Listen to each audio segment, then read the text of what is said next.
السلام عليكم ورحمة الله وبركاته. الحمد لله الذي شرفنا بنور الإسلام وجعلنا من أمة سيد الأنام وأكرمنا بالتوحيد وحفظنا من عبادة الأوثان والأصنام. أما بعد، فأعوذ بالله من الشيطان الرجيم. بسم الله الرحمن الرحيم. ومن أحسن قولا ممن دعا إلى الله وعمل صالحا وقال إنني من المسلمين. صدق الله العظيم.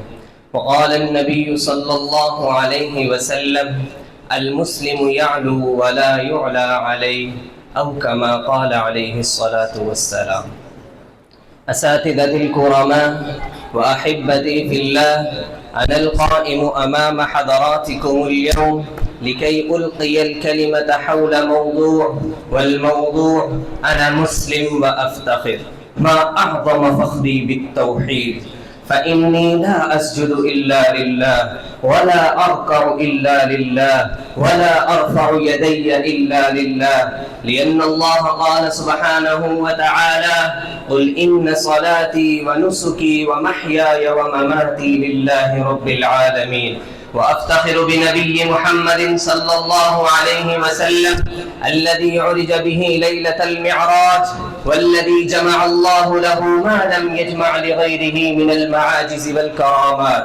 هو الرحمة المهدى والنعمة المسدى، كما قال الله تعالى: وما أرسلناك إلا رحمة للعالمين. وأفتخر بالقرآن العظيم الذي أنزله ربي ب23 سنة وتكفله بحفظه، كما قال الله تعالى: إنا نحن نزلنا الذكر وإنا له لحافظون.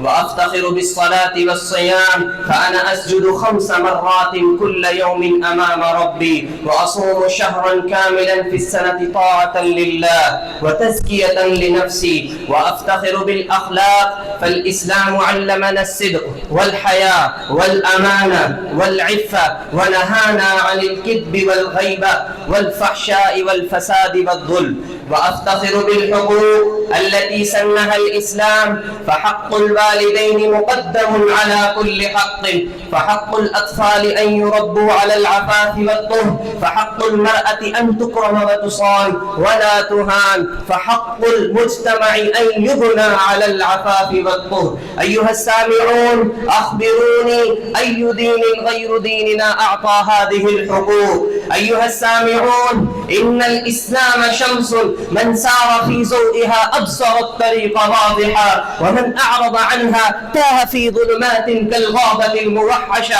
كما قال الله تعالى: قد جاءكم من الله نور وكتاب مبين. أيها السامعون، قال عمر بن الخطاب رضي الله تعالى عنه: إنا قوم أعزنا الله بالإسلام، فمهما ابتغينا العز في غيره أذلنا الله. أيها المسلمون، كن مسلما كالنخلة، جذورها ثابتة في الأرض وأغصانها عالية في السماء، تؤتي أكلها كل حين، وتظلل من يجلس تحتها، وتطعم من يطلب ثمرها. أيها المسلمون، كن مسلما كالنهر الجاري، يهدي ويحيي ولا يقف عند حاجز.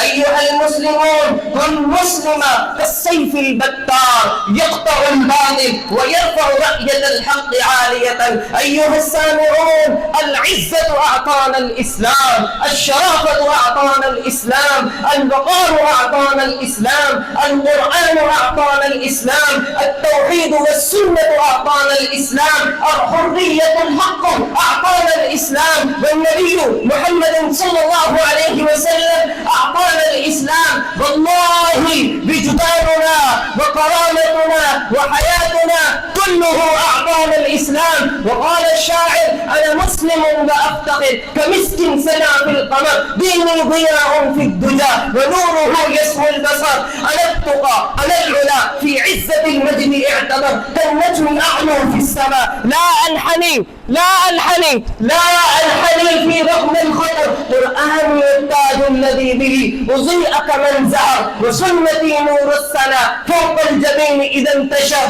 في خطبة خير الورى وبفكر الوعي انحصر. أنا ابن أحمد سيدي، أسمعوني أنا ابن أحمد سيدي في كل مجد قد ظهر. فيا من سمعت كلامنا قم وانتصر وقل معنا بملء فم: أنا مسلم وأفتقر، أنا مسلم وأفتقر. أقول قولي هذا وأستغفر الله لي ولكم.